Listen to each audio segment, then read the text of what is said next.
Raipura RKRM উচ্চ বিদ্যালয়ের online class থেকে সবাইকে স্বাগত জানাচ্ছি। আমি মোহাম্মদ উবাইদুল্লাহ, সহকারী শিক্ষক, গণিত ও বিজ্ঞান। প্রিয় শিক্ষার্থীরা, আজকে আমি নবম দশম শ্রেণীর রসায়ন ক্লাস নিয়ে তোমাদের সামনে হাজির হয়েছি। আজকে আমরা পড়ব তৃতীয় অধ্যায়ের ইলেকট্রন বিন্যাস। তো ইতিমধ্যে আমরা রাদারফোর্ডের পরমাণু মডেল, বোরের পরমাণু মডেল পড়েছি। তো ইলেকট্রন বিন্যাসের ক্ষেত্রে রাদারফোর্ডের পরমাণু মডেলের থেকে একটি কথা আমরা জেনেছিলাম যে প্রত্যেকটি প্রধান শক্তি স্তরের সর্বোচ্চ ইলেকট্রন ধারণ ক্ষমতা হচ্ছে 2n²। প্রতিটি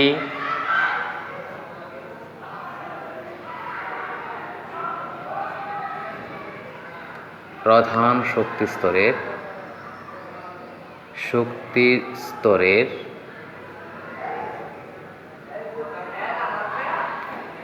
ইলেকট্রন ধারণ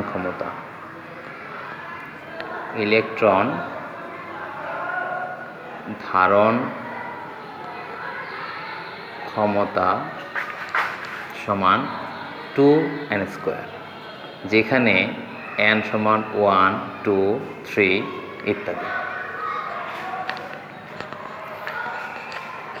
তো আমরা এবার ইলেকট্রন বিন্যাস দেখব।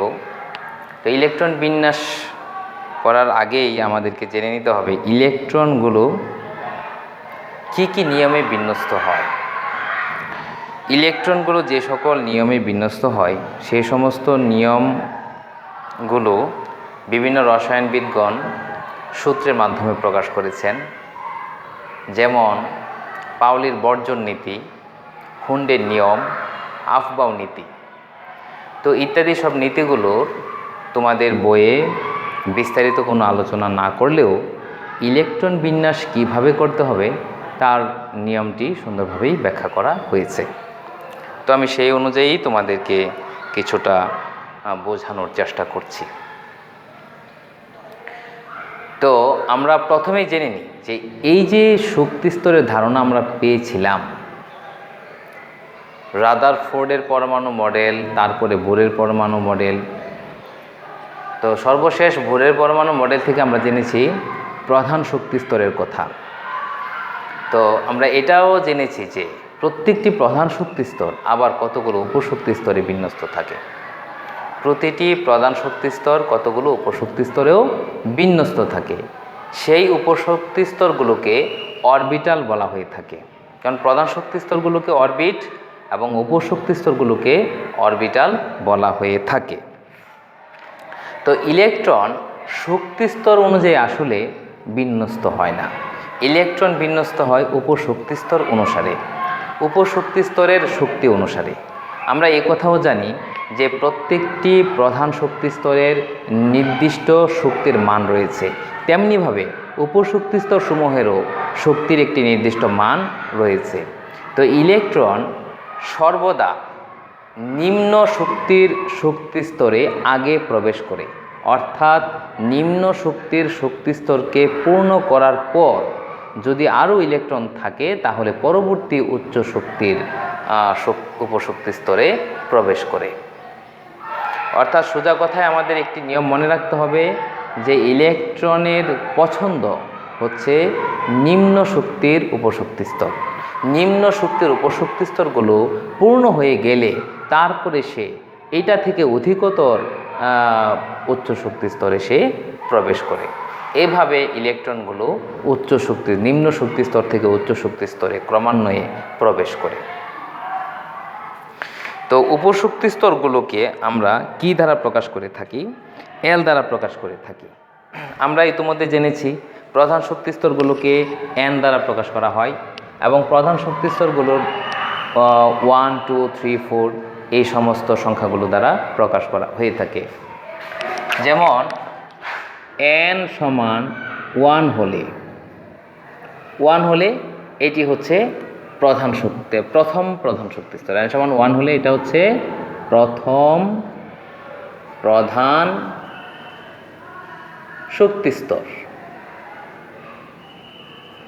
শক্তি স্তর। তো তো n সমান 1 হলে যে এটা প্রথম প্রধান শক্তি স্তর, n সমান 2 হলে হবে দ্বিতীয় প্রধান শক্তি স্তর, n সমান 3 হলে তৃতীয় প্রধান শক্তি স্তর, n সমান 4 হলে চতুর্থ প্রধান শক্তি স্তর, n সমান 5 হলে পঞ্চম প্রধান শক্তি স্তর। এমনিভাবে এটা চলতে থাকে। n সমান 6 হলে ষষ্ঠ, n সমান 7 হলে সপ্তম, n সমান 8 হলে অষ্টম, এমনিভাবে। তো এই যে প্রধান শক্তিস্তরগুলো রয়েছে, এই প্রধান শক্তিস্তরগুলো আবার কতগুলো উপশক্তি স্তরে বিভক্ত রয়েছে।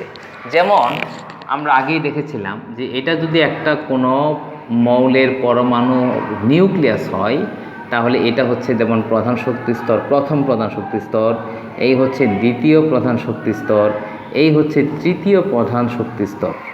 আমরা দেখতেই পাচ্ছি যে প্রথম প্রধান শক্তি স্তর থেকে দ্বিতীয় প্রধান শক্তি স্তরটি একটু বড়, তার চাইতে তৃতীয় প্রধান শক্তি স্তরটি আরও বড়। এমনিভাবে শক্তি স্তরের সংখ্যা আমরা যত বাড়াবো সেটার আকৃতিও কিন্তু বড় হয়। তাহলে এই যে প্রধান শক্তি স্তরগুলো রয়েছে এইগুলো উপশক্তি স্তরে বিভক্ত। তাহলে প্রথমটা যত প্রথম শক্তি স্তরটি যেহেতু ছোট, তার উপশক্তি স্তরের সংখ্যাও কিন্তু কম হবে। দ্বিতীয়টা যেহেতু একটু বড়, তাই দ্বিতীয় প্রধান শক্তি স্তরের উপশক্তি স্তরের সংখ্যা আরেকটু বেশি হবে। এমনিভাবে তৃতীয়, চতুর্থ, পঞ্চম শক্তি স্তরগুলোর উপশক্তি স্তরের সংখ্যা আরও বেশি হবে। তো উপশক্তি স্তরগুলোকে আমরা এল দ্বারা প্রকাশ করে থাকি। এল এর মান 0 থেকে n-1 পর্যন্ত হয়ে থাকে। উপশক্তি স্তরগুলোকে আমরা এল দ্বারা প্রকাশ করে থাকি। উপশক্তি স্তরগুলোকে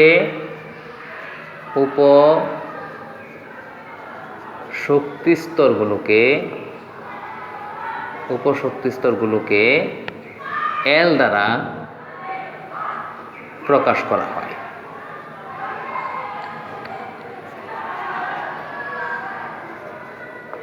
এবং একটি নিয়ম হচ্ছে এই উপশক্তি স্তরগুলোকে এল দ্বারা প্রকাশ করা হয় এবং এই এল এর মান প্রত্যেকটা প্রধান শক্তি স্তরের জন্য এল এর মান কীরকম হবে 0 থেকে নিয়ে n-1 পর্যন্ত হয়ে থাকে। প্রতিটি শক্তি স্তরের উপশক্তি স্তরগুলোর জন্য এল এর মান প্রতিটি প্রধান শক্তি স্তরের জন্য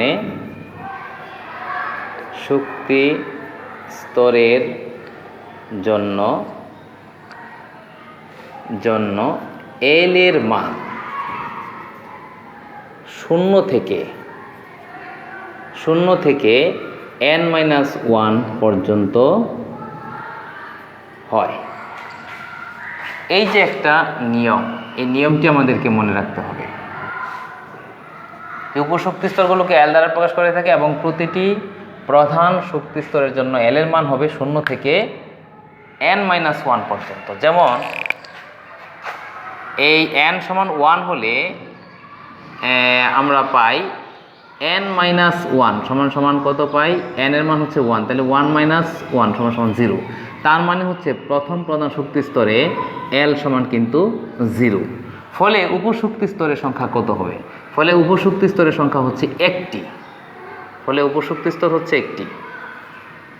তাহলে এটার উপশক্তি স্তরের সংখ্যা হচ্ছে একটি। উপশক্তি স্তর একটি, এবং সেটাকে আমরা 1s দিয়ে প্রকাশ করে থাকি। n সমান 2 হলে দ্বিতীয় প্রধান শক্তি স্তর, যার জন্য এল এর মানটা কি হবে? এল এর মান হবে এখন n-1। এটাতেই যদি আমরা n এর মানটি বসিয়ে দেই, তাহলে 2-1 সমান হচ্ছে 1, অর্থাৎ 0 থেকে 1, তার মানে 0 এবং 1 এটা হবে। ফলে উপশক্তি স্তর হবে এখানে, উপশক্তি স্তর হচ্ছে এখানে 2টি, এবং এটাকে আমরা প্রকাশ করে থাকি 2s এবং 2p দ্বারা। তার মানে দ্বিতীয় প্রধান শক্তি স্তরে হচ্ছে উপশক্তি স্তর 2টি। তৃতীয় প্রধান শক্তি স্তরে যদি আসি তাহলে এল এর মান হচ্ছে 0, 1 এবং 2, কারণ এল এর মান 1 কম হবে, n-1, n-1 এটা হবে। n-1 হলে 0 থেকে নিয়ে n-1 যদি হয় তাহলে 0, 1, 2 এই তিনটা হয়। ফলে এখানে উপশক্তি স্তর আমরা পাচ্ছি তিনটি, যাদেরকে প্রকাশ করব আমরা 3s, 3p এবং 3d দ্বারা। চতুর্থ শক্তি স্তরের জন্যে আমরা l = লিখতে পারবো 0, 1, 2, 3। ফলে উপশক্তি স্তর এখানে 4টি, 1টা 2টা 3টা 4টা। ফলে এটার জন্য আমরা এটাকে লিখবো এরকম 4s, 4p, 4d এবং 4f। এগুলো হচ্ছে উপশক্তি স্তর বা অরবিটাল। এমনিভাবে n = 5 হলে এখানে l এর মান হবে কি 0, 1, 2, 3, 4। ফলে এখানে উপশক্তি স্তর হচ্ছে 5টি, 1, 2, 3, 4, 5। ফলে এখানে উপশক্তি স্তর হচ্ছে 5টি। ফলে এগুলোকে 5s, 5p, 5d, 5f এবং এখানে আরেকটা আসতে পারতো, 1টা 2টা 3টা 4টা হয়েছে উপশক্তি স্তর বা অরবিটাল।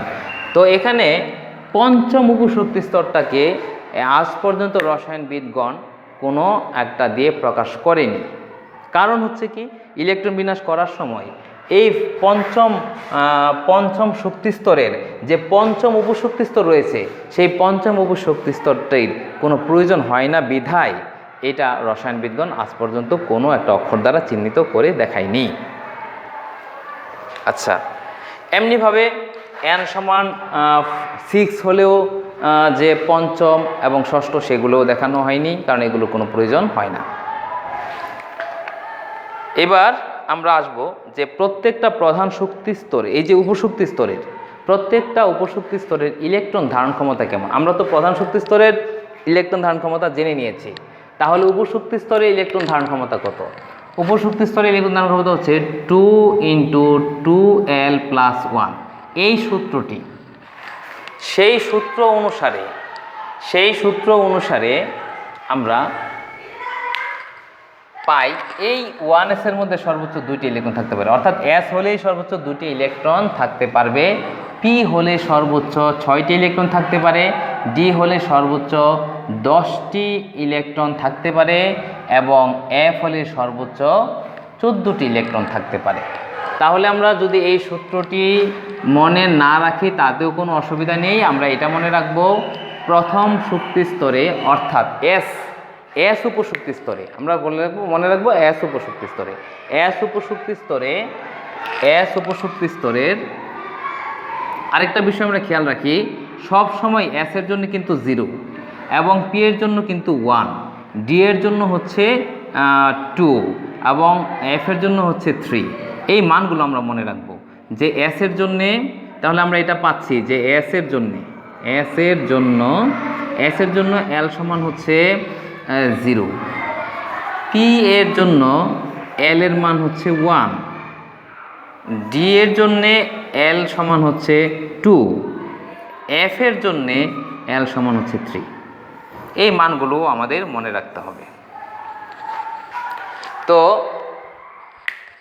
s উপশক্তি স্তরে প্রকৃতপক্ষে একটি অরবিটাল রয়েছে এবং তার ইলেকট্রন ধারণ ক্ষমতা হচ্ছে 2টি। প্রতিটি অরবিটালকে আমরা এটা বলতে পারি যে এদের মধ্যেও প্রত্যেকটা উপশক্তি স্তরের মধ্যে এই যে s উপশক্তি স্তরে প্রকৃতপক্ষে আবার এটাও বলা যায় যে একটি অরবিটাল। p উপশক্তি স্তরে অরবিটাল রয়েছে প্রকৃতপক্ষে 3টি। প্রত্যেকটা অরবিটালে যদি 2টি করে ইলেকট্রন ধারণ করতে পারে তাহলে তাদের ইলেকট্রন ধারণ ক্ষমতা, প্রত্যেকটা উপশক্তি স্তরে ইলেকট্রন ধারণ ক্ষমতা আমরা বের করতে পারি। s এর ধারণ ক্ষমতা s এর ধারণ ক্ষমতা হচ্ছে 2, p এর ধারণ ক্ষমতা হচ্ছে 6, d এর ধারণ ক্ষমতা হচ্ছে 10, f এর ধারণ ক্ষমতা হচ্ছে 14। আমরা এই সংখ্যাগুলো মুখস্থ করে ফেলতে পারি। যদি এভাবে মনে রাখি সেটাও হয় যে s উপশক্তি স্তরে প্রকৃতপক্ষে একটি অরবিটাল এবং সে 2টি ইলেকট্রন ধারণ করতে পারে, p পি উপশক্তি স্তরে প্রকৃতপক্ষে 3টি অরবিটাল, ফলে সে 6টি ইলেকট্রন ধারণ করতে পারে, কারণ প্রতিটা অরবিটালের 2টি করে ইলেকট্রন ধারণ ক্ষমতা রয়েছে। ডি উপশক্তি স্তরে প্রকৃতপক্ষে 5টি অরবিটাল রয়েছে, ফলে সে 10টি ইলেকট্রন ধারণ করতে পারে। এফ উপশক্তি স্তরে প্রকৃতপক্ষে 60টি অরবিটাল রয়েছে, ফলে সে 14টি ইলেকট্রন ধারণ করতে পারে। আমরা এগুলো মনে রাখব। এই এস অরবিটাল যে কোনো শক্তি স্তরেরই হোক না কেন, সে কিন্তু 2টির বেশি ইলেকট্রন ধারণ করতে পারবে না। পি কিন্তু যে কোনো শক্তি স্তরের উপশক্তি স্তরই হোক না কেন, সে 6টির বেশি ইলেকট্রন ধারণ করতে পারবে না। অনুরূপভাবে ডি 10টির বেশি এবং এফ 14টির বেশি ইলেকট্রন ধারণ করতে পারবে না। এখন প্রশ্ন হচ্ছে যে এই যে S1S আছে, 2S আছে, 3S আছে, 3P আছে, 3D আছে, এই যে উপশক্তি স্তরগুলো রয়েছে, এই উপশক্তি স্তরগুলো অনুযায়ী ইলেকট্রনগুলো তো বিন্যস্ত হয়। তাহলে কোন উপশক্তি স্তরে শক্তির মান কত, এইটা আমরা কিভাবে বের করতে পারি? এটারও একটি সূত্র রয়েছে।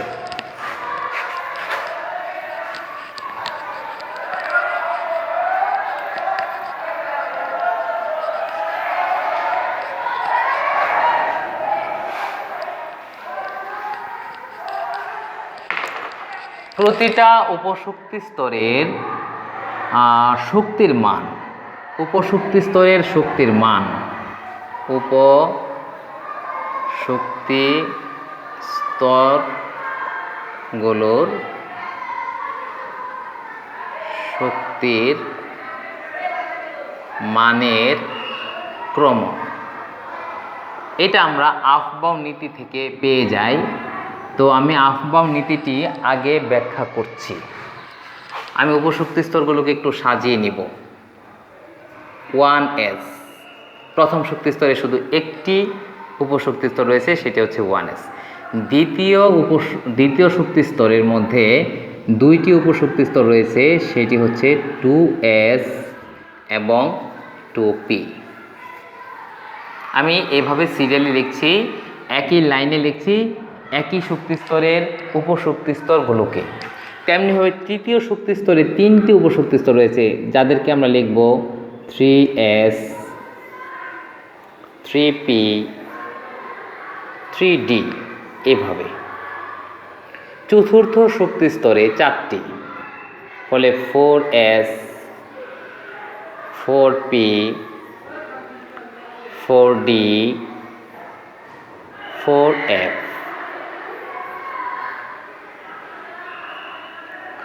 পঞ্চম শক্তি স্তরে 5টি রয়েছে, যদিও আমরা জানি পঞ্চমটির প্রয়োজন হয় না, বিধায় পঞ্চমটি আমরা লিখব না।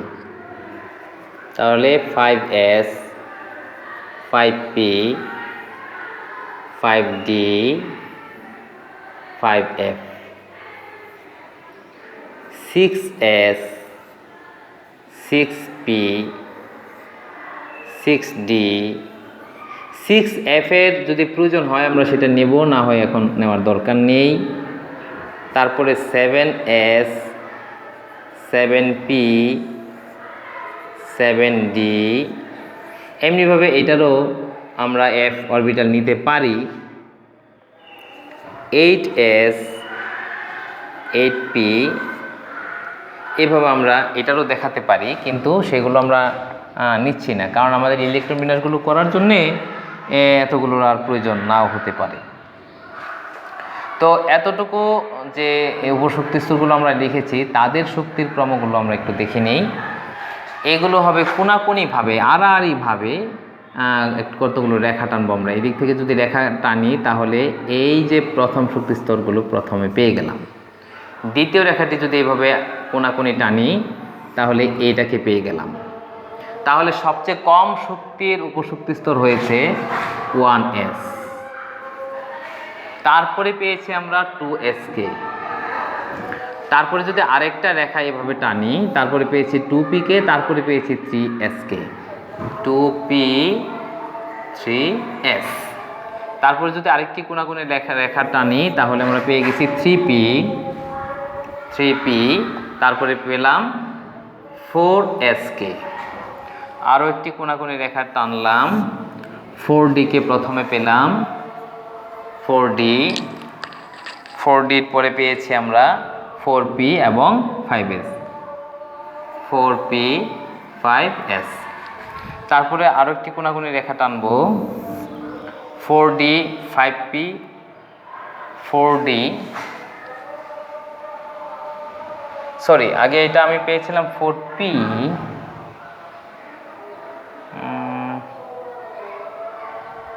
3P 4S, 3P 4S, তারপরে হচ্ছে 3D ছিল, এটা ছিল 3D ছিল, এটা 3D 4P 5S। তারপরে পেয়েছি আমরা 4D এর পরে পেয়েছি 5P 6S। তারপরে পাচ্ছি 4F, তারপরে পাচ্ছি 5D, তারপরে পাচ্ছি 6P 7S।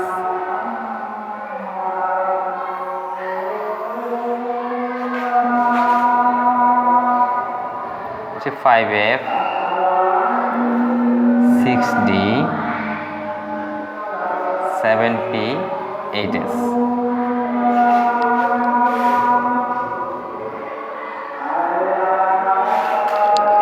তাহলে আমরা যদি একটু শক্তির ক্রম অনুসারে সাজাই, তাহলে সবচেয়ে কম শক্তির হচ্ছে 1S, তার চেয়ে একটু বেশি শক্তির হচ্ছে 2S, তার চেয়ে আরও বেশি শক্তি সম্পন্ন অরবিটাল হচ্ছে 2P।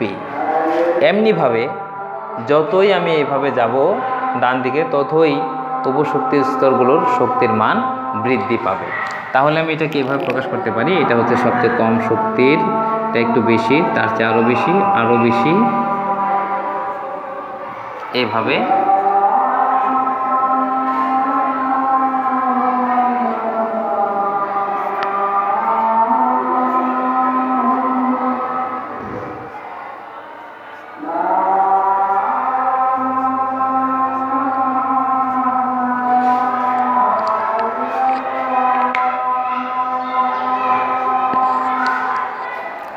আমরা শক্তি স্তরগুলোর শক্তির ক্রম সম্পর্কে জেনে নিলাম। এখন এই শক্তি স্তরগুলোর শক্তির ক্রমগুলো এই আফবাও নীতি, এই ছকটি অনুসারে আমরা বের করতে পারি। আবার একটি সূত্রও রয়েছে, যে উপশক্তি স্তরের জন্যে n+l এর মান কম, যার n+l এর মান কম, যে উপশক্তি স্তরের জন্য, যে উপশক্তি স্তরের জন্য n+l এর মান কম, তার শক্তির মানও কম,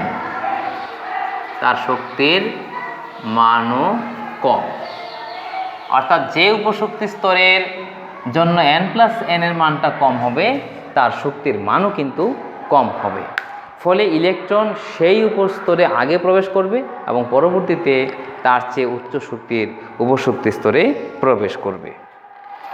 এই নীতি অনুসারে ইলেকট্রনগুলো বিভিন্ন পরমাণুতে ইলেকট্রনগুলো বিন্যস্ত হয়ে থাকে। তো আজকে আমরা ইলেকট্রন বিন্যাসের নিয়মগুলো সম্পর্কে জেনেছি। একটি উদাহরণ আমরা খেয়াল যদি করি, তাহলে দেখব যে ধরে নিলাম আমরা স্ক্যান্ডিয়ামের ইলেকট্রন বিন্যাস করব। স্ক্যান্ডিয়ামের পারমাণবিক সংখ্যা হচ্ছে স্ক্যান্ডিয়াম, আর হচ্ছে 21। তো এটার যদি ইলেকট্রন বিন্যাস করি, আমরা আগে এই অনুযায়ী আমরা উপশক্তি স্তরগুলোকে একটু সাজিয়ে দেখব। কি হবে? 1s, তারপরে 2s, 1s 2s, 2p 3s, 3p 4s, এভাবে যাবে। তো এখানে 2টা থাকে, এখানে 2টা থাকে, এখানে 6টা থাকতে পারে, এখানে 2টা থাকতে পারে। তাহলে কয়টা হলো? এই হচ্ছে 4, 10, 12, 12 আর এখানে হচ্ছে 6, 18, এখানে দিলাম 2, এই হচ্ছে 20, 1s 2s 2p 3s 3p 4s হয়ে গেল। এবার হচ্ছে 3d, এবার হচ্ছে 3d তে আর পাইল 1 একটি। এখানে এই যে এস এর মধ্যে সর্বোচ্চ 2টি থাকতে পারে, তাই আমরা এস এ 2টি দিয়েছি। পিতে সর্বোচ্চ 6টি, তারপরে হচ্ছে এস এ আবার 2টি, পিতে সর্বোচ্চ 6টি, এস এর মধ্যে 2টি, ডিতে যদিও 10টি ইলেকট্রন থাকতে পারে, কিন্তু আমার হাতে আর একটি ইলেকট্রন রয়েছে, কারণ এই পর্যন্ত কিন্তু 20টি ইলেকট্রন হয়ে গিয়েছে। ফলে লাস্ট অর্থাৎ 21 নম্বর ইলেকট্রনটি কিন্তু 3ডিতে প্রবেশ করেছে। তো আমরা যখন ইলেকট্রন বিন্যাসটা লিখব তখন এটাকে একটু সাজিয়ে লিখব। কেমনে? এই হচ্ছে 1s এর মধ্যে 2টা, এটা হচ্ছে প্রথম প্রধান শক্তি স্তর, দ্বিতীয় প্রধান শক্তি স্তর হচ্ছে এতটুকু পর্যন্ত। তাহলে এই হচ্ছে 2s এর মধ্যে 2, 2p এর মধ্যে হচ্ছে 6। এই তৃতীয় প্রধান শক্তি স্তর হচ্ছে এখানে এই 2টা আর এখানে হচ্ছে এটা, এই 3টাই কিন্তু তৃতীয় শক্তি স্তরের উপর শক্তি স্তর, এই জন্য একসাথে লিখে দেব। 3s এর মধ্যে হচ্ছে 2, 3p এর মধ্যে হচ্ছে 6 আর 3d এর মধ্যে হচ্ছে 1, এটা হয়ে যাবে তৃতীয় শক্তি স্তর। এবং 4s এর মধ্যে হচ্ছে 2, এটা হচ্ছে চতুর্থ শক্তি স্তর। তাহলে আমরা প্রথম শক্তি স্তরে ইলেকট্রন পাইলাম 2টা, দ্বিতীয় শক্তি স্তরে পাইলাম 8টা, তৃতীয় শক্তি স্তরে পাইলাম আমরা 6, 7, 8, 9টা, আর এখানে পাইলাম আমরা চতুর্থ শক্তি স্তরে 2টা। এই হচ্ছে স্ক্যান্ডিয়ামের ইলেকট্রন বিন্যাস। তো আজকে আমরা ইলেকট্রন বিন্যাস সম্পর্কে মোটামুটি একটি ধারণা পেয়েছি। তোমরা চেষ্টা করবে আরও বিভিন্ন পরমাণুগুলোর ইলেকট্রন বিন্যাস করতে এই অনুসারে। তারপরে ইলেকট্রন বিন্যাসের কিছু ব্যতিক্রম রয়েছে, সেগুলো নিয়ে আমরা পরবর্তী ক্লাসে আলোচনা করব। তাহলে আজকে এই পর্যন্তই রাখছি। সবাইকে ধন্যবাদ, ভালো থাকবে।